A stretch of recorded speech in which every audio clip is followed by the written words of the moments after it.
Oke, kita berdoa. Tuhan Yesus, kami bersyukur padamu Tuhan atas kasih anugerah-Mu luar biasa. Demikian kesaksian anak-Mu yang sangat luar biasa juga. Tuhan, pada saat ini kami sendengkan hati telinga kami untuk mendengar kabar baik bagi kami yang susah diburukkan, kabar baik bagi kami semua yang sakit disembuhkan, kabar baik bagi kami semua yang berat dibebaskan, kabar baik bagi kami semua persoalan kami ada jalan keluar. Dan nama Bapa dan Putra Kudus, kami pulang nanti dengan sorak-sorak kemenangan dan hidup kami tidak pernah sama lagi. Haleluya. Yang berkatakan, amin. Udah. Sudah. Puji Tuhan ya. Jadi saya udah 3 kali nih buat kesini baru pertama kali. Tapi waktu di hotel apa ya? Waktu itu ya.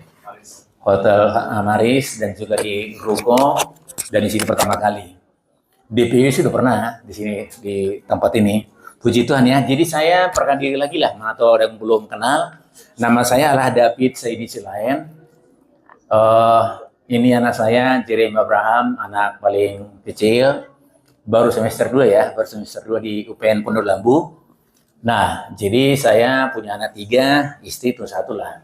Ya, jadi istri saya sekarang ini melayani saya pelayanan kami di GCB Permata di Cakung, perbatasan dengan Harapan Indah. Tapi masih Jakarta.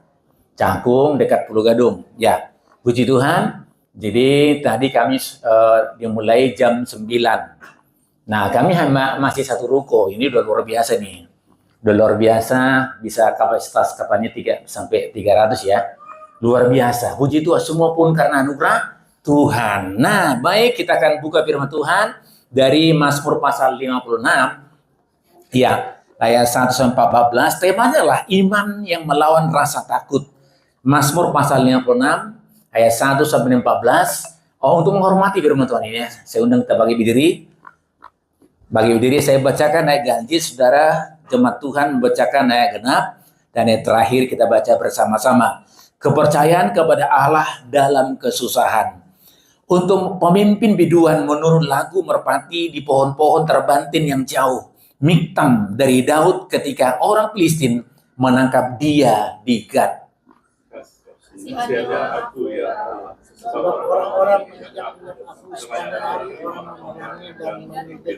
Seteru-seteruku menginjak-injak aku sepanjang hari. Bahkan banyak orang yang memerangi aku dengan sombong. Kepada Allah yang firman-Nya kupuji, kepada Allah aku percaya, aku tidak takut. Apakah yang dapat dilakukan manusia terhadap aku?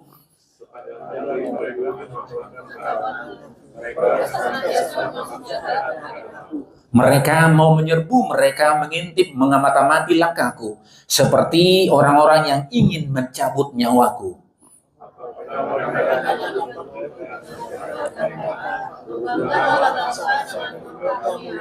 Sengsaraku, engkaulah yang menghitung-hitung, air mataku kau taruh ke dalam kirbatmu. Bukankah semuanya ini telah kau daftarkan?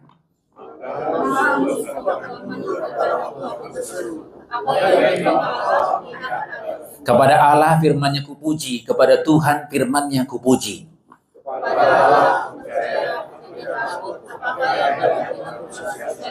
Najarku kepadamu ya Allah akan kulaksanakan, dan korban syukur akan kubayar kepadamu.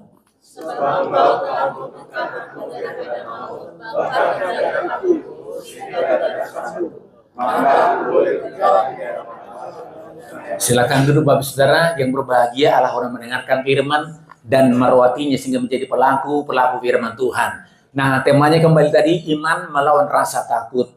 Jadi namanya manusia, orang dulu berkata ya kita kan manusia, gak wajarlah kalau kita takut. Tapi kalau mau kita belajar firman Tuhan, gak ada dikatakan kita harus takut.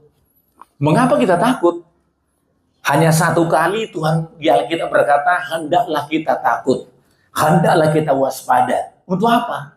Kalau kita tidak tahu tentang kebenaran firman Tuhan, kalau kita tidak tahu tentang anugerah Tuhan, itu baru kita takut. Tetapi dalam menjalani kehidupan ini, Alkitab tidak pernah berkata, takutlah. Takut kepada Tuhan sih ya. Tapi takut tentang masalah-masalah, kita takut. Tadi kesaksian sangat luar biasa tadi ya.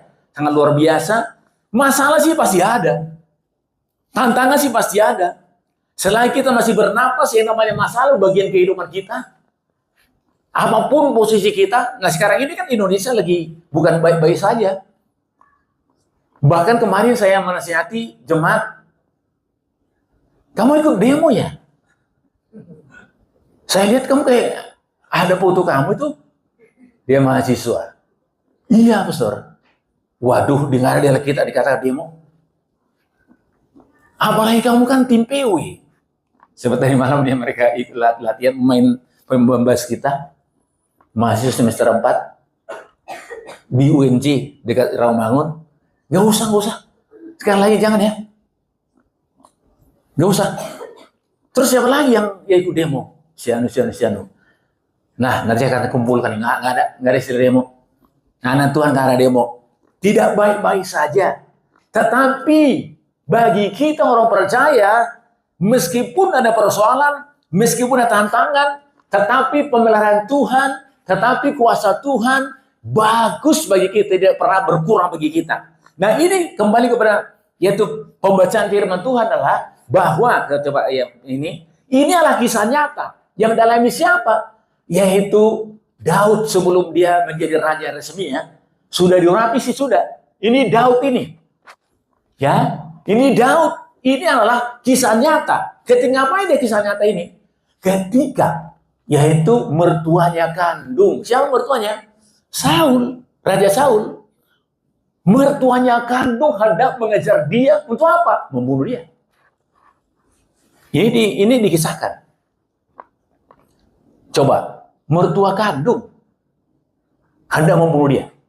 Dan mertuanya ini raja, punya otoritas, punya tentara, punya polisi, punya intel-intel yang canggih.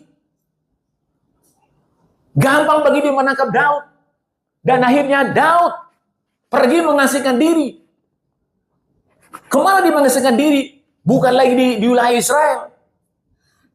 Tapi dia mengasingkan diri adalah keluar Israel, yaitu daerah Filistin. Dan ketika dia pergi ke Filistin, ternyata di situ dia ketemu dengan yaitu musuhnya orang Filistin. Coba kita baca dulu agar kita tahu ininya 1 Samuel pasal 21 ayat 10. Coba ini 1 Samuel pasal 21 ayat 10. Ini kisah nyata. 1 Samuel pasal 21 ayat 10.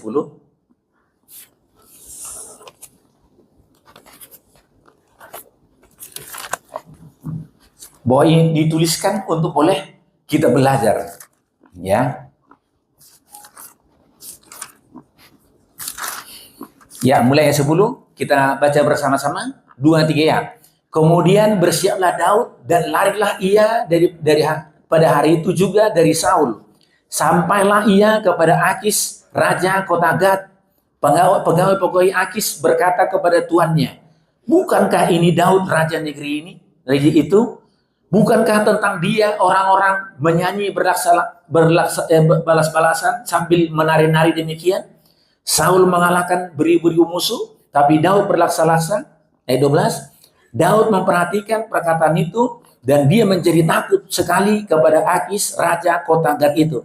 Sebab itu ia berlaku seperti orang yang sakit ingatan di depan mata mereka dan berbuat pura-pura gila di dekat mereka. Ia menggores-gores pintu gerbang dan membiarkan ludahnya meleleh ke cangkutnya. Lalu berkatalah Akis kepada para pegawainya, tidakkah kamu lihat bahwa orang itu gila? Mengapa kamu membawa dia kepadaku? Kekurangan orang gila ke aku? Maka kamu bawa orang itu kepadaku supaya ia menunjukkan gilanya dengan aku. Patutkah orang yang demikian masuk ke rumahku? Coba. Raja. Ya, yang waktu itu sudah diurat oleh Nabi Samuel. Tapi belum secara faktual ya. Tapi belum. David dia pura-pura gila saking takutnya. Karena punya otoritas. Yaitu Raja Filistin yang di Gad hendak membunuh dia. sudah digejar dari bangsanya, dari keluarganya, dari mertuanya, raja lagi. Tertangkap lagi. Sehingga dia pura-pura gila. Dan inilah yang dituliskan di dalam, yaitu Mazmur 56 ini, kepada kita. Bahwa ternyata dia punya masalah, ternyata dia punya tantangan, dia pernah takut, sampai pura-pura gila. Saya percaya nggak pernah kita demikian ya. Di dalam pekerjaan kita barangkali sudah pasti ada tantangan. Gak usah saya tanya pun pasti ada tantangan. Dalam rumah tangga kita barangkali sudah pasti ada tantangan. Di dalam sekolah kita barangkali sudah pasti ada tantangan. Di dalam keluarga atau tetangga kita sudah pasti ada tantangan. Tapi ternyata tantangan itu adalah itu bagus bagi kita. Untuk apa? Untuk boleh kita, iman kita diaktifkan. Ya? Untuk boleh kita apa? Iman kita diaktifkan. Coba ada tantangan. Ya enak-enak aja. Enggak. Tantangan itu udah bagian kehidupan kita. Misalnya kita masih kecil. Saya masih ingat masih kecil. Kalau saya buka baju saya ini. Di sini ada bekas apa? Vaksin. Zaman saya dulu. Pastor Bagus kan 2 tahun di atas saya ya. 63 ya Pastor ya. Saya masih 61. 2. 1 di sini. 1 di sini. 1 di sini yang agak bulat, 1 di sini agak tergores. Kelihatan. Atau saya masih SD. Itu adalah biasa. Saya sehat saja saya. Tapi pemerintah berkata seluruh sekolah harus divaksin. Vaksin apa? Ada vaksin polio, ada vaksin apa lagi? Campak dan lain sebagainya. Untuk apa? Apa karena saya sakit? Enggak. Ketika ada persoalan polio, sehingga saya bisa melawan, tubuh saya bisa melawan polio itu. Ketika ada campak, sehingga tubuh saya bisa melawan campak itu. Ketika ada masalah kehidupan kita, nggak usah bersungut-sungut. Justru kita berkata, masalah boleh ada, tapi Tuhanku lebih dahsyat. Tapi imanku pada Yesus lebih dahsyat kepada masalah saya. Persoalan boleh ada, nggak ada apa-apanya dengan Kristus yang ada tinggal dalam saya. Amin. Harus demikian kita, sebab masalah itu bagian kehidupan kita. Ya, murid-murid Tuhan Yesus pun ada di kapal. Dia lagi tidur di buritan. Tiba-tiba ada badai mengamuk. Dan air sudah masuk. Tapi Yesus tenang aja tidur. Walaupun ada masalah. Tidur di mana? Di buritan. Mengapa di buritan? Di dekat kemudi. Untuk boleh mengambil alih segala sesuatunya. Tapi murid-murid sudah. Mereka ketakutan. Tapi Yesus diam aja. Enggak terbangun kecuali karena dibangunin. Namun, ketika dibangunin, dia menegur. Pertama-tama sebelum menegur, dia berkata, "Hai badai, diam dan tenanglah." Sekonyong-konyong diam dan tenang. Dan dia menegur murid-muridnya, "Hai kamu orang tidak percaya. Mengapa kamu begitu takut?" Nah sekarang Tuhan menegur kita. Jangan pernah takut. Meskipun ada masalah dan badai kehidupan kita dalam hari-hari kehidupan ini. Karena itu sudah bagian dari kehidupan kita. Coba kita tadi Daud ini. Pura-pura gila. Pak dia raja. Nggak usah kita pura-pura gila. Itu kan dia. Tapi ini dengan urapan Roh Kudus. Dia tuliskan ini. Untuk apa? Untuk bisa kita belajar dari hal-hal yang pernah dialami oleh Daud. Nah, apa yang dilakukan oleh Daud ketika menghadapi persoalan? Ada 5 poin saya tuliskan di situ dengan perikop ini. Yang pertama adalah mengakui tanpa Tuhan bahwa dia tidak berdaya. Ya, yang pertama coba ini bahwa Daud ini yang kedua yang sedang dia masalah terus kan. Nah, apa yang dilakukan oleh Daud terus kan? Mengakui bahwa tanpa Tuhan kita tidak bisa berdaya. Di sini yang dikatakan bahwa menurut lagu merpati di pohon-pohon terbantin yang jauh, niktam dari Daud. Kalau kita berbicara tentang merpati adalah ketulusan, merpati adalah malu lemah, merpati adalah tanda kepolosan dan kesedihan. Dia adalah merindukan pohon terbantin yang kuat, tempat dia berlindung. Dan kita pun demikian, tanpa Tuhan kita tidak bisa berbuat apa-apa. Ketika ada persoalan, dia berkata seperti Daud berkata bahwa tanpa Tuhan dia tidak berbuat apa-apa. Demikian juga saya, tanpa Tuhan saya tidak berbuat apa-apa. Tapi bersama Tuhan, persoalan ini justru membuat iman saya semakin teguh kepada Tuhan. Semakin kita berkata bersama dengan Tuhan, kita mengaku dengan mulut. Roma 10:9 berkata, siapa mengaku dengan mulut, percaya dalam hati, maka dia akan diselamatkan. Sozo. Bagi yang sakit, disembuhkan. Tadi Yud berkata, yang tidak ditanam oleh Bapakku akan dicabut. Sampai ke akarnya. Penyakit, udah pasti bukan dari Bapak kita itu. Dia harus dicabut sampai akar-akarnya. Masalah rumah tangga, hubungan suami istri yang suka, yaitu diskusi panas, itu bukan dari Tuhan itu. Itu harus dicabut sampai akar-akarnya. Suami harus mengasihi istri, dan istri harus tunduk kepada suami. Suami harus menerima apa adanya istri, dan demikian juga istri apa adanya kepada suami. Yang berantem itu bukan dari Tuhan, cabut sampai akar-akarnya. Dan persoalan-persoalan kita tahu, kecelakaan, sudah pasti. Tadi kata ada Yud yang kecelakaan ya. Itu bukan dari Tuhan. Kita harus cabut sampai akar-akarnya. Ada ayatnya berkata, Mazmur 121, bahwa segala kecelakaan tidak akan menimpa kita. Coba karena tadi ada di sini kecelakaan, coba kita declare firman Tuhan ini. Mazmur 121. Sehingga kecelakaan tidak akan bisa menimpa kita. Ya, kita baca ayat 7. Mazmur 121 ayat 7 sampai dengan 8. Udah? 121 ayat 7 sampai 8. Kita baca bersama-sama. 2, 3 ya.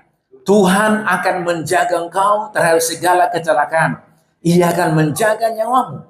Tuhan akan menjaga keluar masukmu dari sekarang sampai selama. Bukan sebagian kecelakaan ya. Segala kecelakaan. Ayat 7 dikatakan, Tuhan akan menjaga. Coba kita ayat 7 ini.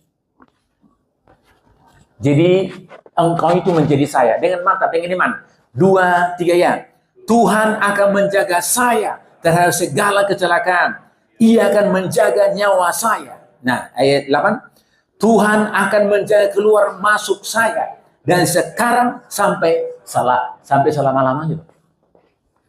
Kita harus iman ini. Apakah misalnya kita di kamar mandi, bisa aja karena memang mungkin ada sabun deterjen licin, jatuh ke kamar mandi pun tidak akan ada. Sebab perlindungan Tuhan bekerja bagi kita. Amin. Di tangga barangkali tidak akan ada kecelakaan dari kehidupan kita. Dan seluruh jemaat Tuhan tidak akan kecelakaan.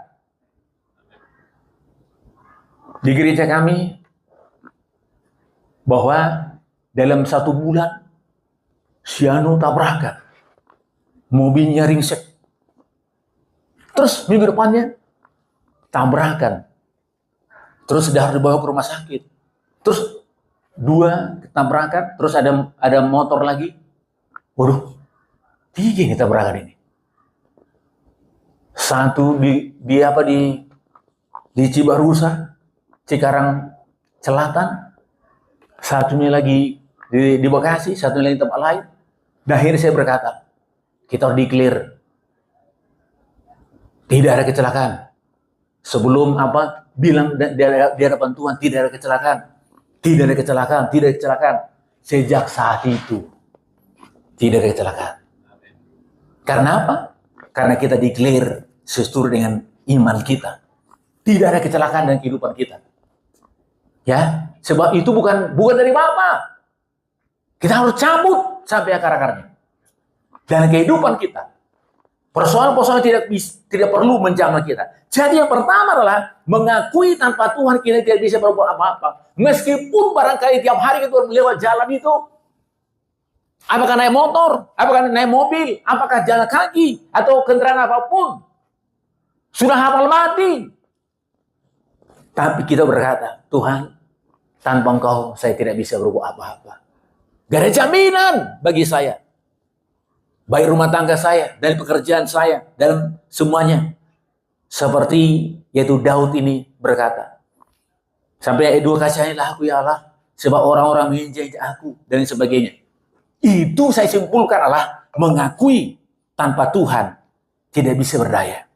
Nah, yang kedua, untuk melawan rasa takut adalah merespon, menghadapi persoalan bahwa tidak takut. Dan akhirnya ayat 4 dan 5 dikatakan sini, waktu aku takut, aku percaya kepadamu. Kepada Allah yang firman-Nya kupuji, kepada Allah aku percaya. Aku tidak takut. Apakah yang dapat dilakukan manusia terhadap aku? Ketika kita respon, di dalam Yesus aku tidak takut, langsung turun roh keberanian. Langsung turun, mengubah kehidupan kita. Yang tidak takut, menjadi berani. Sebab Tuhan memberikan kita roh keberanian, bukan roh ketakutan. Ini Daud. Tadi sampai air biru meleleh ke cangkut. Kalau kita baca lagi tentang persoalan dia, yang di dalam 1 Samuel pasal 30, waktu itu orang-orang Filistin membakar Ziklag, terbakar semuanya. Istri dan anak-anaknya dibawa, ditawan. 400 kira-kira orang-orang, mantan orang brengsek kembali melihat, ternyata rumahnya terbakar semuanya. Anak istrinya dibawa, semua hartanya dibawa. Dan orang-orang brengsek ini, yang mantan orang brengsek, pasti lu ngomong, katanya Tuhan itu Tuhan yang baik. Katanya Tuhan itu Tuhan penyelamat. Karena kalau dalam Tuhan kita bahagia, kalau dalam Tuhan kita diberkati, buktinya mana?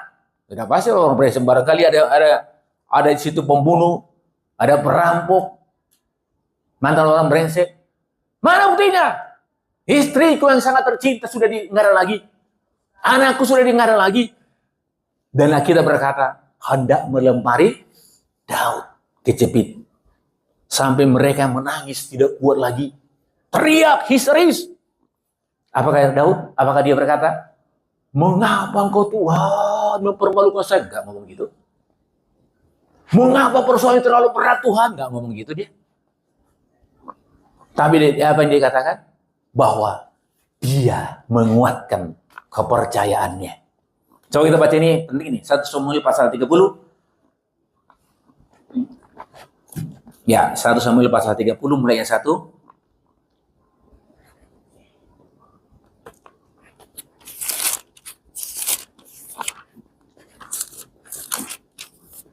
Ya, kita baca bersama-sama. 2, 3. Ketika Daud serta orang-orangnya sampai ke Ziklag, pada hari yang ketiga orang Amalek telah menyerbu tanah Negeb dan Ziklag.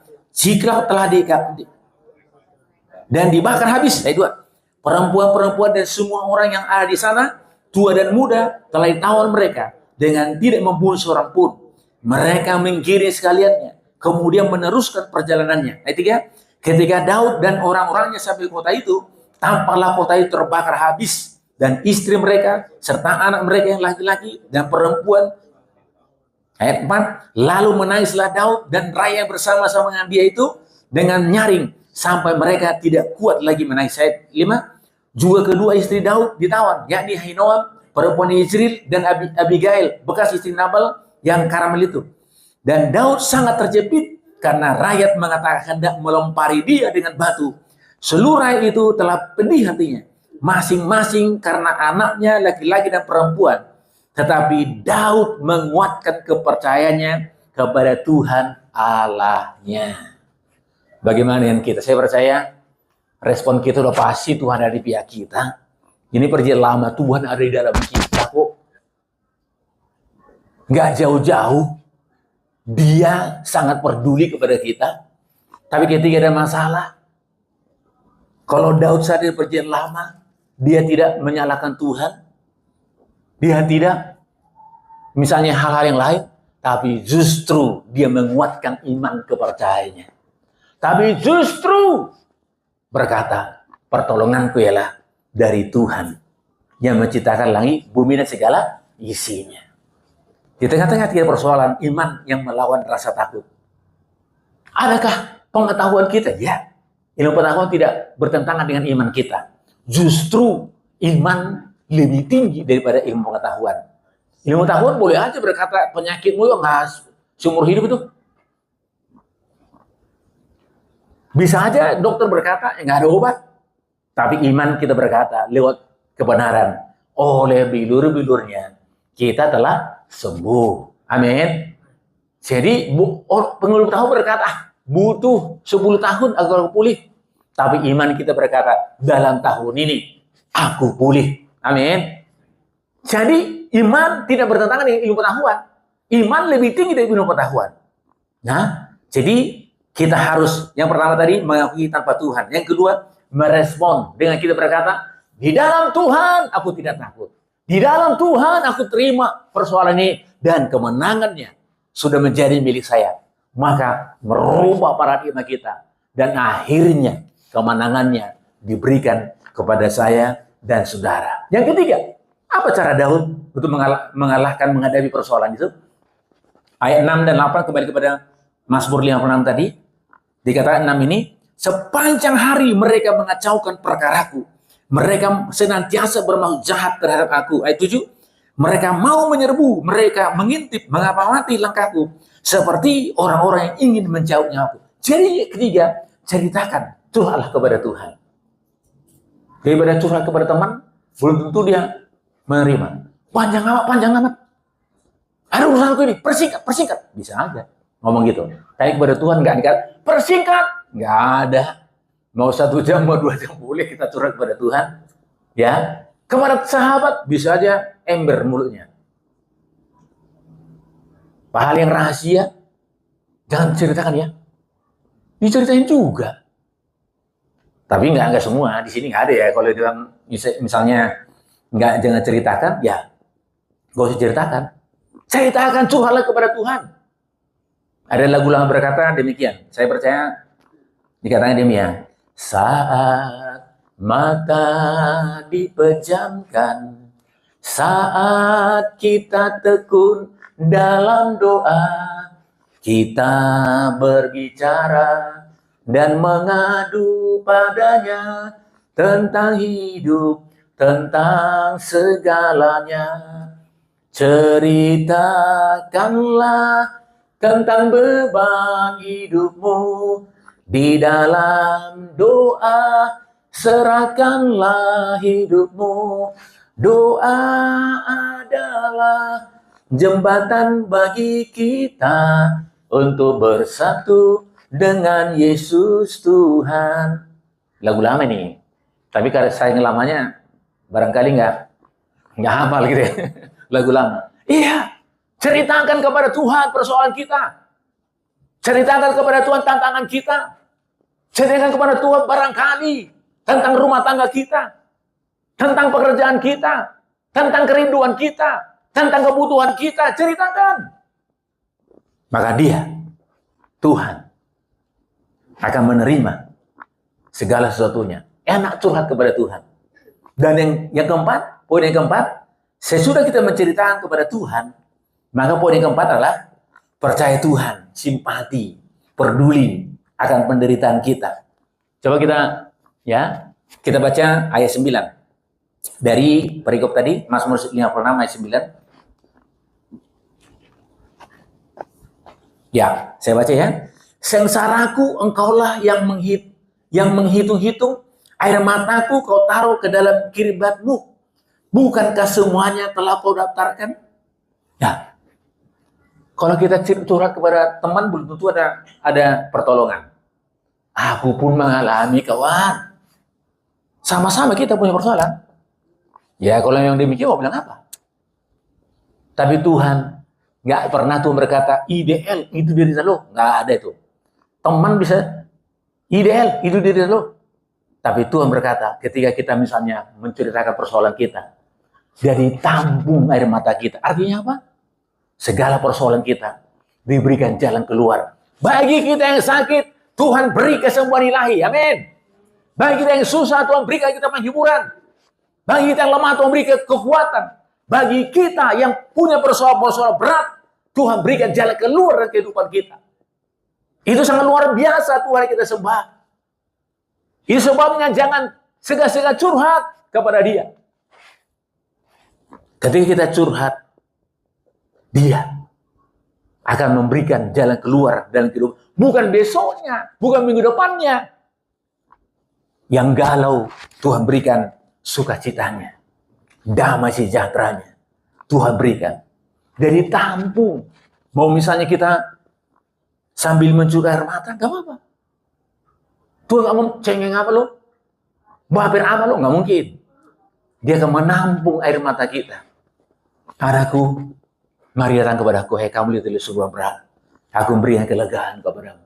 Itu sebabnya sekarang ini, daripada curhat kepada sahabat, boleh aja. Kepada pastor kita, boleh aja. Tapi curhatlah kepada Tuhan. Kapan saja, di mana saja. Kita ngomong. Hal kecil pun nggak apa-apa. Ya, hal kecil pun nggak apa-apa. Di pelayanan saya, kalau begitu pastor, boleh dong curhat tentang jerawat saya? Boleh. Ya kalau kamu mengganggu jerawatmu ini, kenapa tidak? Dia curhat tentang jerawatnya kepada Tuhan. Tuhan, malu aku jerawat ini. Gede-gede lagi. Berikan jalan keluar kepada saya. Dan aku percaya, jerawat ini kempes dan tidak ada bekasnya yang hitam-hitam. Besoknya kempes. Dan Tuhan pertemukan dia, minggu depan Tuhan pertemukan dengan yaitu apa namanya itu? Bedak atau apa itu namanya? Untuk boleh sehingga mulus wajahnya. Skincare lah ya, skincare. Iya. Nggak usah yang berat-berat kita curhat. Yang kecil pun kita bisa curhat. Misalnya gatal-gatal bisa kita curhat. Ya. Saya udah curhat dengan Uban, tetap juga nggak ini. Harus chat. Nggak apa-apa. Tapi nggak apa-apa kita curhat kepada Tuhan. Karena dia Tuhan yang sangat baik. Tuhan yang sangat luar biasa. Dia simpati kepada kita. Dia sangat rindu memberkati kita. Dia sangat rindu memberikan mujizat kehidupan kita. Dan yang terakhir, ayat nomor 5, berkomitmen pada Tuhan. Nah, yang terakhir ini ayat 13, saya bacakan kembali, dikatakan, najarku, nazar itu janji ya, janji kepada Tuhan.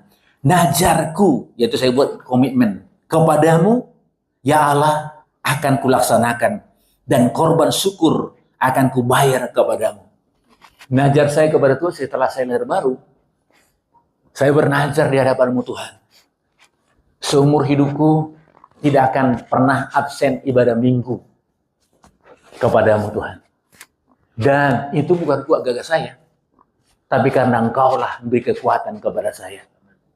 Saya ngomong itu tanggal 4 bulan 4 tahun 94. Pokoknya serbangan 4. Tanggal 4 bulan 4 tahun 94. Saya bernajar di hadapan Tuhan. Tuhan, pokoknya apapun terjadi, dimanapun saya berada, setiap hari Minggu, saya bernajar tidak akan pernah absen ibadah. Absen untuk beribadah kepada Tuhan. Tahun 94 dengan tahun 2026, berapa tahun tuh?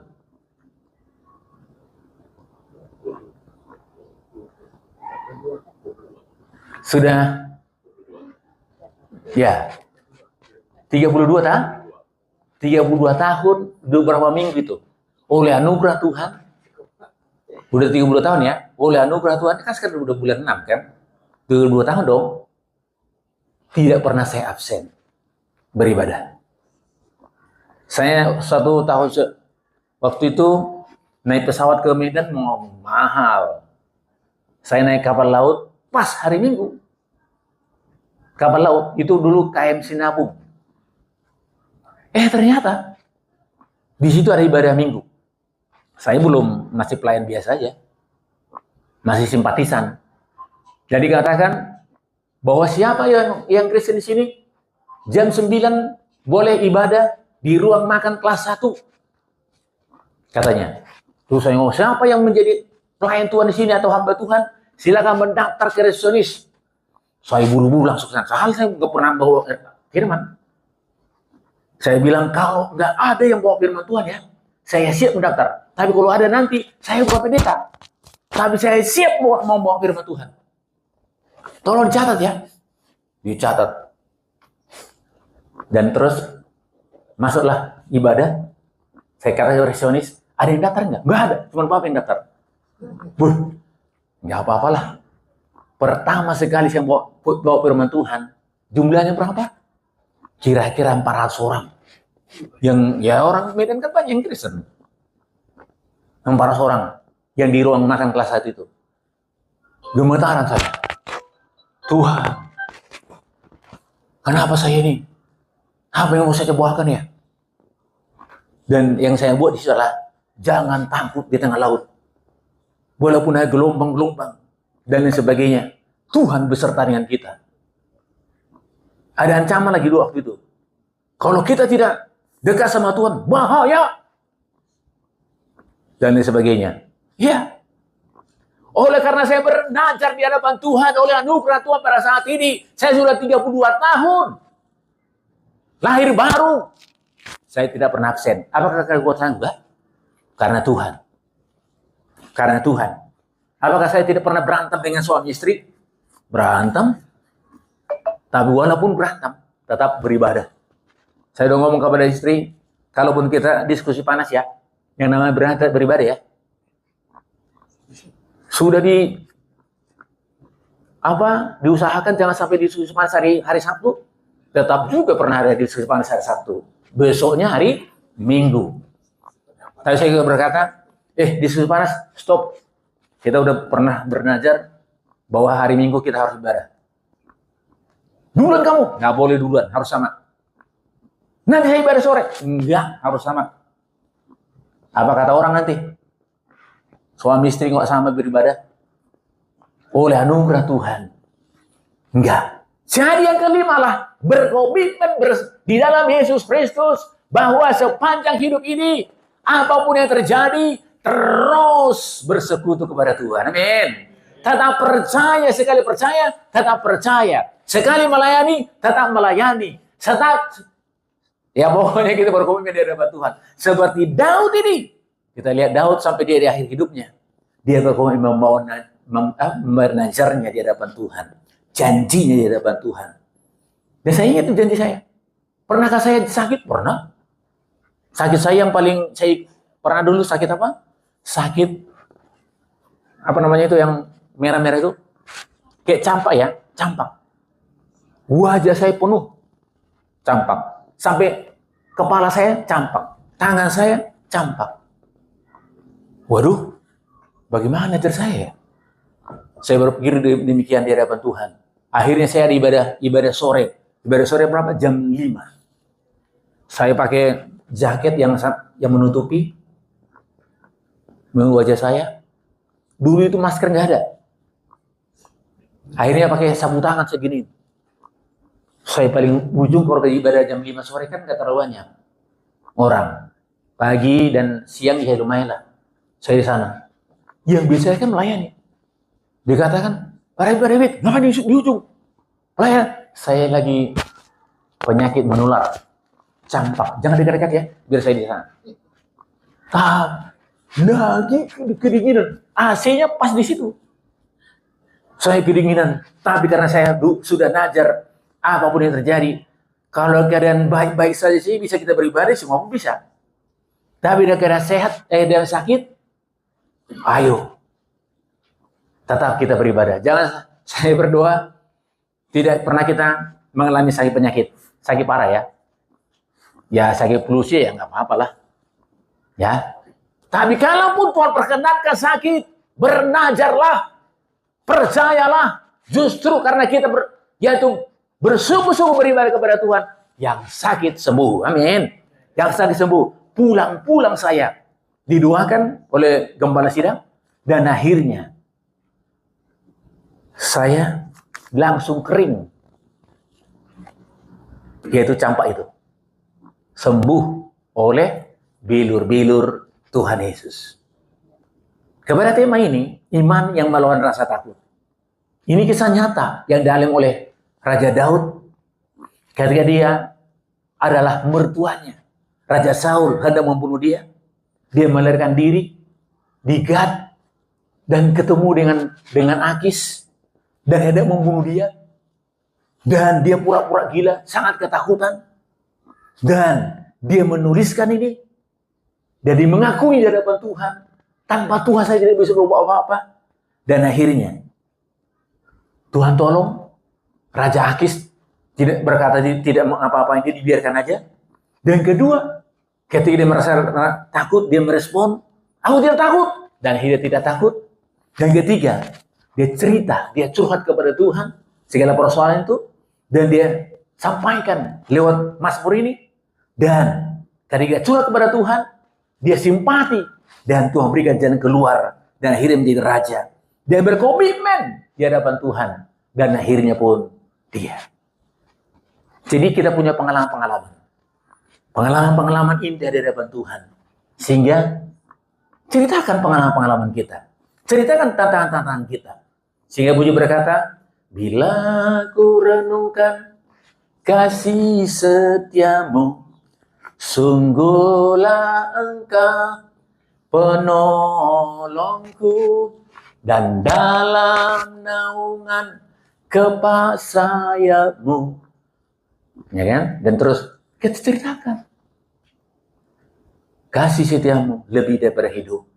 Kita bagi berdiri. Kita angkat pujian kita.